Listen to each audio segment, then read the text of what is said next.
that really mattered. Truth be told, without that support, I wouldn't be standing here today. Let's talk about this wonderful nursing program. Hands down, there is nothing like it. Nobody does it to me like the W does. I consider it the Ivy League of nursing. I could have chose somewhere else, but I didn't want to because I wanted to be the best of the best. And to be the best of the best, you have to go where the best goes. The W just didn't teach skills, it taught standards. You learned to think critically, to be on time, to be accountable, to understand that details matter because your lives depend on them. Back then, I thought the rules they had was a little insane. If y'all know anything about their nursing program, if you miss too many days, you're out. Late to class, you don't enter. Clinical expectations, non-negotiable. But now I understand because when you're dealing with someone's life, excellence isn't optional. Assessment, planning, intervention, evaluation. I still use the nursing process today in business, leadership, and life. My second semester at the W, I found out I was pregnant, 17, ashamed, scared. But let me say this to you clearly. Not one instructor judged me, I judged myself. I struggled academically at first. The only A I had, I brag on it, was in algebra because numbers and we got a thing going on. I ended up on academic probation, but instead of giving up on me, my counselor leaned in. When I failed my second semester of nursing school, I wanted the fastest exit possible. I was devastated. My son was 1 year old. My clinical instructor during that time pushed me like no other. And that's when Mary Jo Kirkpatrick said, "No, you belong here." She didn't let me quit. She didn't let me shrink. She believed for me when I couldn't believe for myself. I became a mom at 18. I worked 3 jobs while going to the W. I was a CNA at the nursing home. I did medical billing at the doctor's office. I was a receptionist at the foot clinic. I drove 35 miles from Aberdeen to school, sometimes 4 times a day. I would go to my morning class, and then I would go back to Aberdeen to go to work, and then I would stop by the house and give my son a kiss as I go back for night class. Can I tell you it was hard? But hard seasons build capacity. Just like your work that you guys do here in this chamber, late night, tough votes, little applause, thankless decisions. It's not easy, but it's meaningful and it matters. This is what service looks like. The W didn't just educate me, it forged me. They showed me my full potential. But here's the real story. The state supported the W supported me, and now I support Mississippi. This is not a Katina victory. This is a Mississippi victory. Because when you invest in the W, you are investing in people that will come back and build. Since graduating, I earned my BSN, I've earned my MSN, and that's Bachelor's of Science in Nursing, Master's of Science in Nursing, and now I became a family nurse practitioner. I can write prescriptions just like a doctor. Yes, I can.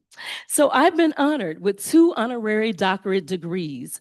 I found Holidays Helping Hands, and that's Holidays with 2 L's. Look us up, follow us on Instagram, Facebook. That's all my, you know, advertising for now. We serve over 600 unhoused families and individuals daily in Los Angeles, employing over 250 staff. We transform lives daily. This is where we give a hands up and not a hands out. I launched a school of nursing in California, training our unhoused clients to become CNAs. And then I came home.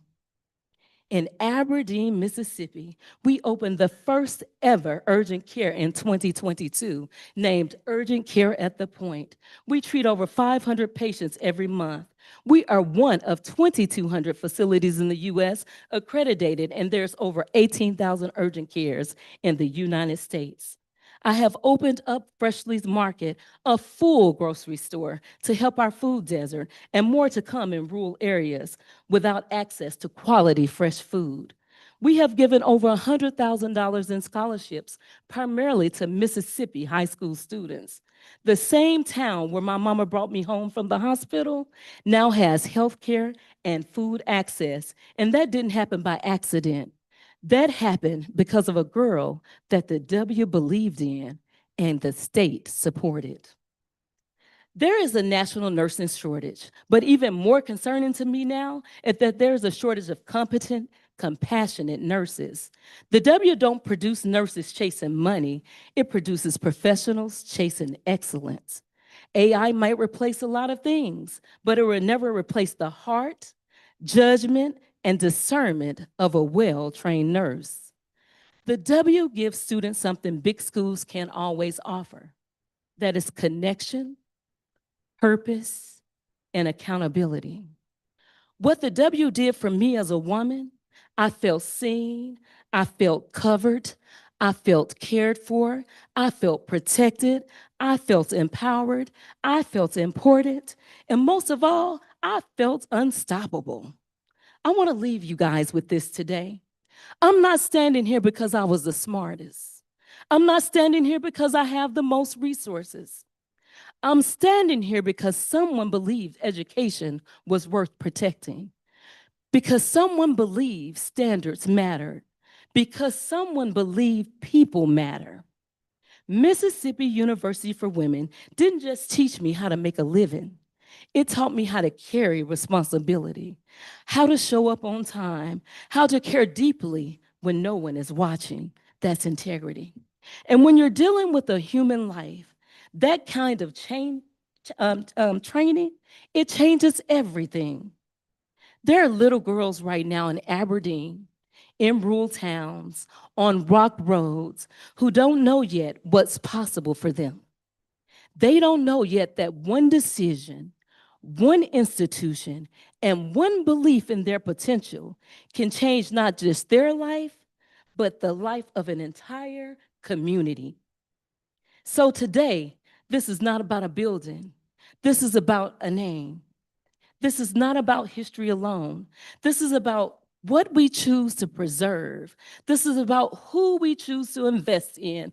This is about what kind of Mississippi we are building next. I am living proof that when you protect places that shape people, those people come back and serve with excellence, with accountability, and with heart. I want to thank you for believing in education. Thank you for believing in service. Thank you for believing in the future of Mississippi. Thank you.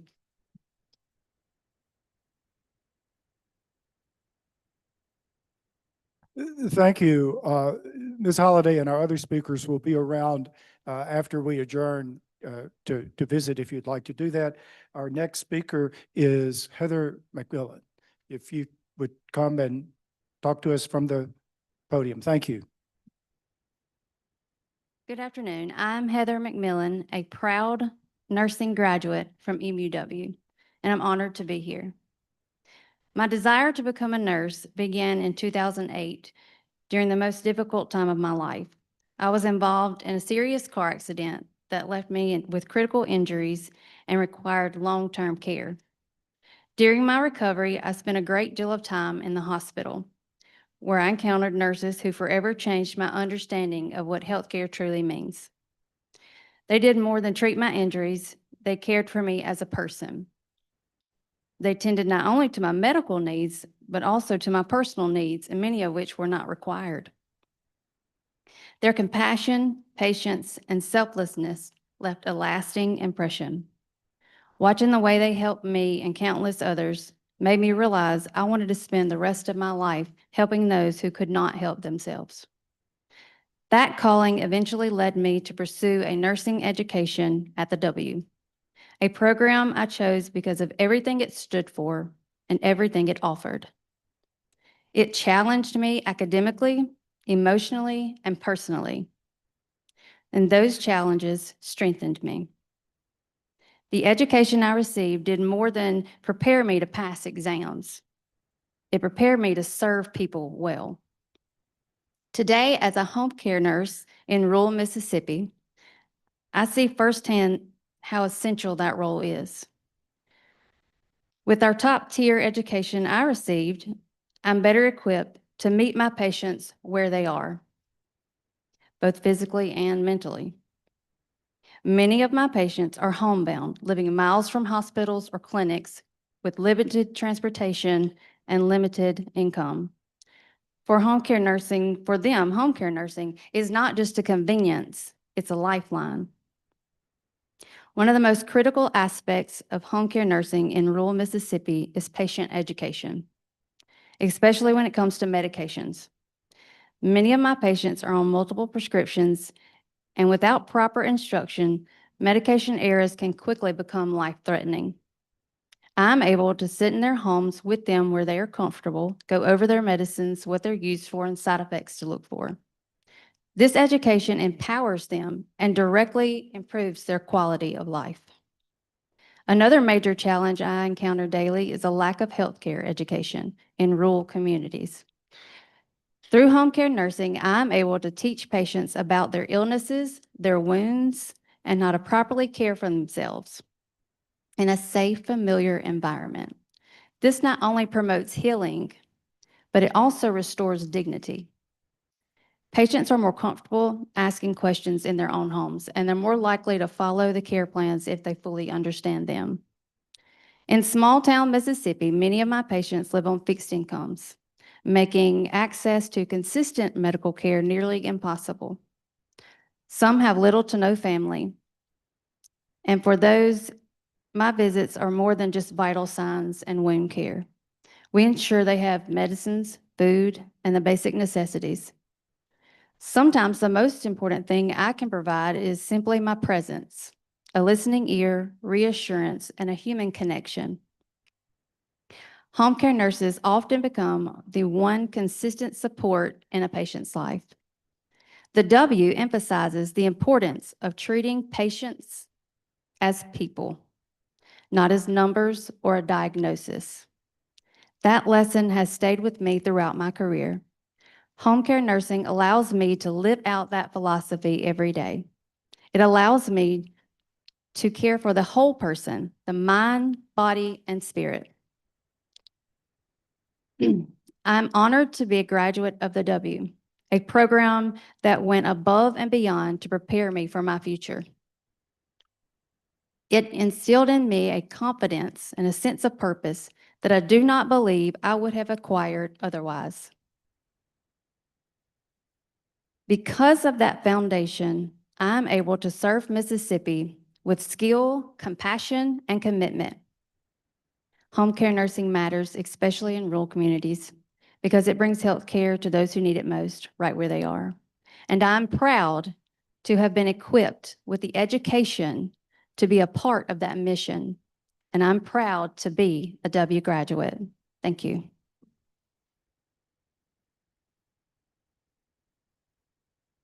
Thank you. Next, we have Dylan Cochran.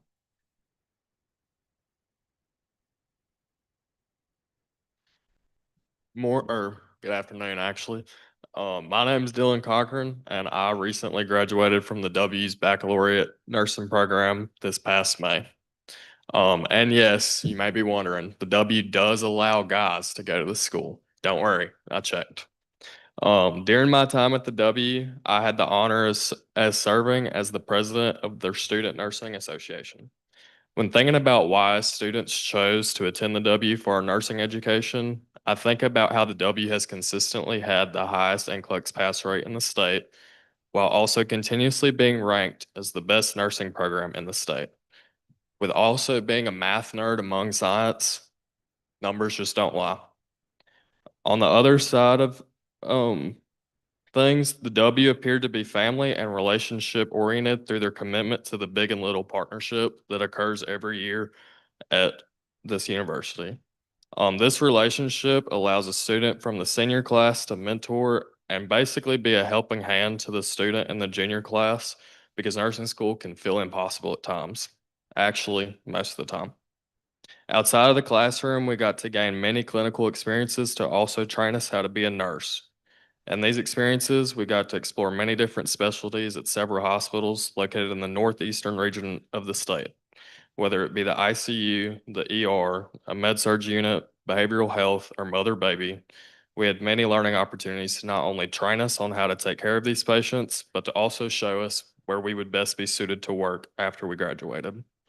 After graduating and passing that daunting exam that is the NCLEX, comes time that we have to actually figure out how to be nurses, and that can be pretty scary. Where do we go? What kind of unit do we work in? Do we work in a hospital or a clinic? Do we stay in our home state or move off somewhere else? Most of us considered where our knowledge and services would be best utilized, and that's here in our backyard in the beautiful state of Mississippi, taking care of our neighbors, because as most of you all know, Mississippians are not ranked in the best regard regarding our health. It must be all the good fried food that we can find everywhere. Thank you. Thank you. Dr. Johnson. Phyllis Johnson is our next speaker. I know that you're on a very tight schedule. And so would you like to speak to us individually, or would Dean Larman be going to speak it, however y'all want to handle that? You know your schedule is better than I. Well, thank you, Senator Chairman and members of this illustrious committee. Thank you for this opportunity to be here today. You have before you an infographic that I propose for you to look at, because I'm going to talk a little bit about the nursing workforce and how the W plays into that. Now, my disclaimer is, although I am the executive director of the Mississippi Board of Nursing and the president of the National Council of State Boards of Nursing, I stand before you today as a very proud graduate of the Mississippi University for Women. I gained, through my matriculation at the W, the knowledge, the journey that has been before me. My matriculation at the W, that matriculation shaped my journey and my career. When you look at the nursing workforce and the issues affecting the nursing workforce, you'll see on that infographic approximately 78,000 licensees we are responsible for at the Mississippi Board of Nursing. I won't go through the breakdown because the breakdown is there for you of the RNs, the nurse practitioners, the nurse midwives, the CRNAs, and the LPNs. When you talk about the nursing shortage, look at the age distribution by generation. Why is that important? You will see that baby boomers born between 1941 and 1960 represent 9% of the Mississippi nursing workforce. Generation X represents 38.5%, those individuals born between 61 and 1980. And the millennials born between 1981 and 2000, 47.9% of the Mississippi nursing workforce is composed of millennials. And guess what? They're approaching retirement. So therein lies your problem. A significant portion of the workforce is aging, underscoring the urgency of strengthening the nursing pipeline. You talk about what problems are affecting nursing and the nursing workforce. A lot has been said about maternal health and rural access in Mississippi. When you look at that, only about 8% of Mississippi RNs in the nursing population work in maternal child health, and only about 1.3% work in women's health. So what does that impact? There's limited availability of nurses trained in women's health, labor and delivery, and neonatal care. Shortages are compounded by lack of clinical preceptors and mentors, difficulty placing students in specialty maternal health settings. These shortages directly affect maternal and infant health outcomes, particularly in rural and underserved areas. When you look at where the W is situated, where is it located? Northeast Mississippi. Individuals educated and trained close to home with a community-focused curriculum are far more likely to remain in their communities and serve in rural and underserved areas. The W invest in its students. The W has always done that. The W invests in its community. It has always done that. The workforce literature consistently demonstrates health professionals with rural backgrounds or strong community ties are more likely to practice in similar communities, and recruiting and training local students increases long-term workforce retention. Let me tell you about the institutional model of the W, and I'm getting ready to close because I want the dean to talk more about the model. The W is one of only 2 universities in Mississippi offering an Associate of Science in Nursing. It offers a traditional Bachelor of Science in Nursing pathway to get your BSN. It provides advanced placement options, including the LPN to RN pathway can be completed in 9 months. The RN to BSN pathway completed in 9 months. These pathways expand access, it accelerates workforce entry, and it supports career advancement. The W has long been the gold standard for preparation, professionalism, and retention of nurses. It consistently produces work-ready nurses and has strong clinical, employer, and industry partnerships in that community. The NCLEX pass rate, and we at the Board of Nursing have to approve people to take that NCLEX when they graduate, and we monitor who passes. The NCLEX pass rate for the past 3 years for the Mississippi University for Women is 100%. I think that speaks volumes.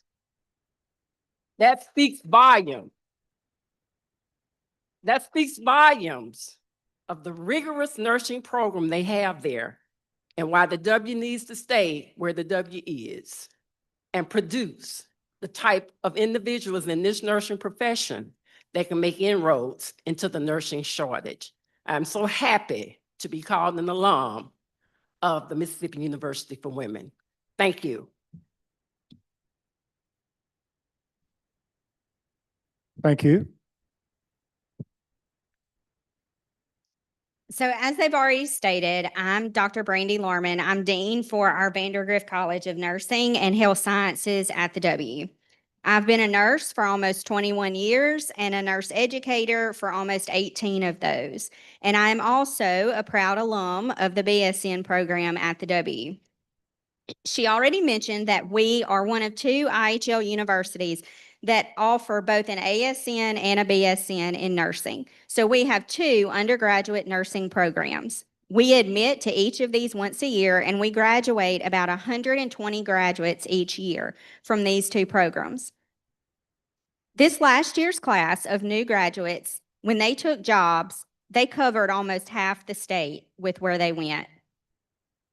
We maintain an average of about 84% of our graduates taking their first job in Mississippi. This is important because most programs will tell you that they have about 98% of their graduates getting a Mississippi license, and we do too. But that number is not indicative of how many of those are actually taking a Mississippi job. Mississippi is a compact state, and because of a great process with our board, we encourage all of our graduates to get a Mississippi license, as do other programs. But our W data goes one step further. We track their first jobs, we have for years, and we can attest to their impact on our regions and state. In fact, in 2023, the W was responsible for awarding a little over half of all IHL degrees awarded in nursing and health-related programs. So how do we do this? We immediately immerse our students into the community. All of our sites are within 60 miles of our campus, and within just a week or 2 of them being enrolled in our programs, they are out in the community doing clinical time. This could be health fairs, teaching and learning at our Head Starts, or even validating skills in our local nursing homes. In the last year, our nursing undergraduate classes did over 160,000 hours of clinical time with over 30,000 Mississippi clients for free. We have strong partnerships with our clinical partners, so strong that we help them create a sustainable healthcare workforce in our region. We have had 100% job placement in both our programs for decades. Even so, we have created an apprenticeship program, the first of the IHL institution's kind and federally approved. Students are being paid to work and receive clinical credit. And even though this is our second year of doing it, we've tripled the number of participants. Meanwhile, our clinical partner has enjoyed it so much that they are expanding it through all of their other hospitals in the state and beyond. Finally, we have a cohort model. It's not about the numbers. We have one group together for 2 years. We model community culture, and about 70% of our faculty are previous graduates of the W. So we create years of reproduced high standards and expectations. Our faculty team teach. So they teach students in class, and then they take them to clinical. Students have dedicated faculty for both class and clinical, dedicated retention plans, and early intervention as needed. So you can see that creates that 100% pass rate that Dr. Johnson spoke of.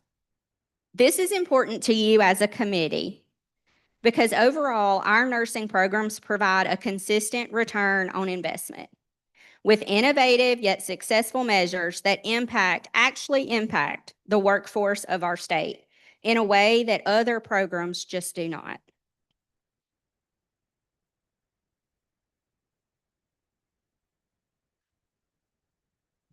Thank you. Our last speaker, last but not least, is President Nora Miller from the W. I have a long, flattering introduction, which in the interest of time, I'm not going to make, but I assure you it was very positive. It was very positive. President Miller, thank you for coming. Thank you, Chairman Bryan, and thank you, legislators, for giving us the opportunity to hear from some of our wonderful W nursing graduates. I'm very proud of all of them, and in the interest of brevity, we'll keep this short, but we know what Mississippi needs. We know we have a healthcare shortage. We know that the W produces more baccalaureate degree nurses than any other institution in the state, and you've heard about the excellence and the heart and the purpose that all of our nursing graduates have. So we look forward to being able to continue to provide people to care for Mississippians.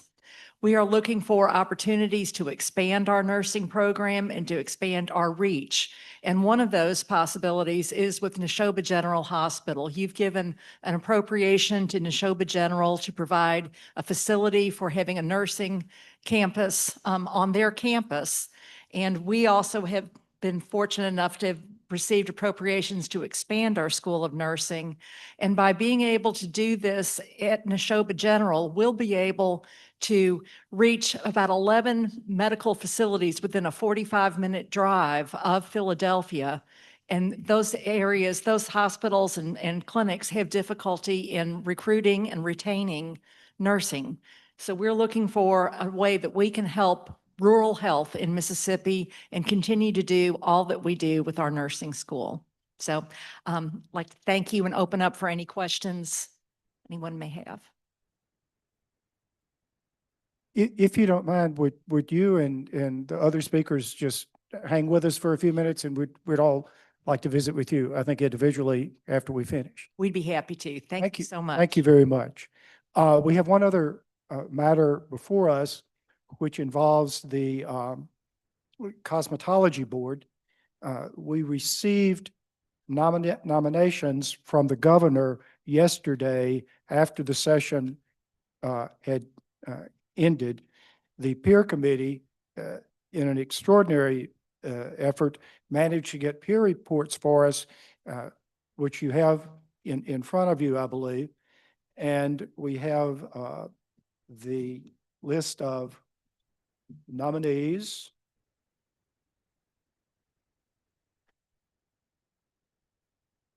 Here's my list of nominees. I think you have in your packet the information that you need. I have discussed these members with the senators from their districts, and they speak highly of them. I'm going to suggest that we not take up Senate nomination 10 because that term doesn't begin until later this year, and we can deal with it later in the session. But if there is a motion to take up Senate nominations number 8, 9, 11, and 12 in a block, I would entertain that. Senator Parks moves that we do that very thing. Without objection, we'll take up those 4 in a block. Do members have questions about these nominees? Senator Blunt. Thank you, Mr. Chairman. Are any of these individuals here with us today? Are any of these nominees present? No, none of them are present. Okay, well, I can't think of any board in state government that we've received more complaints about over the last decade or so. And so I'm just would encourage these people to do a good job, or we ought to just shut the whole thing down. I mean, I've just heard nothing but complaints about this board for years and years and years. I think we've replaced it at least twice in those years. So let's hope this crop does better than the last few. Thank you. I share your concerns, and it's my intention to have the board come meet with the committee, and we can talk through some of those things as the year goes on. These nominees are not the same nominees that there were previously. I don't know that there was a problem with the nominees, but I think there's a problem with the implementation of the board's duties. And the urgency is they don't have a quorum and they can't deal with just the mechanics of being a board. And so that's why my suggestion is that we get these people approved so they can operate, and we'll have them come back and talk to us at length about the board. Senator Boyd. I understand Senator Blunt's concern. I'm very familiar with one of these applicants, and I do have high hopes that applicant shares many of the concerns that this committee shares. I've talked with her extensively, and she has actually talked to Senator Blackwell and I extensively through the years with some of the issues that she's had. So I look at this as a good opportunity for them to correct the issues that they're very well aware of. Senator McMillan. Mr. Chairman, thank you. Hey, I support the speed at which we're moving on this, and thank you. I do want to bring it to the committee's attention as a member of the peer committee that candidates Cook and Hill have not completed their statement of economic interest with the Mississippi Ethics Commission, and they will probably need to complete that, which is a pretty easy process before we vote on these on the floor. You're correct. And were we not in such a rush, it's something that would have been tended to before today.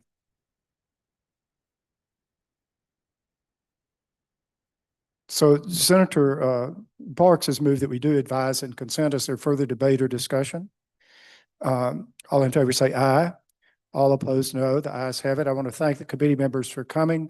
Our speakers will be with us to visit and answer any questions that you have. Senator Parks moves that we rise and report. All in favor say aye. Opposed, no.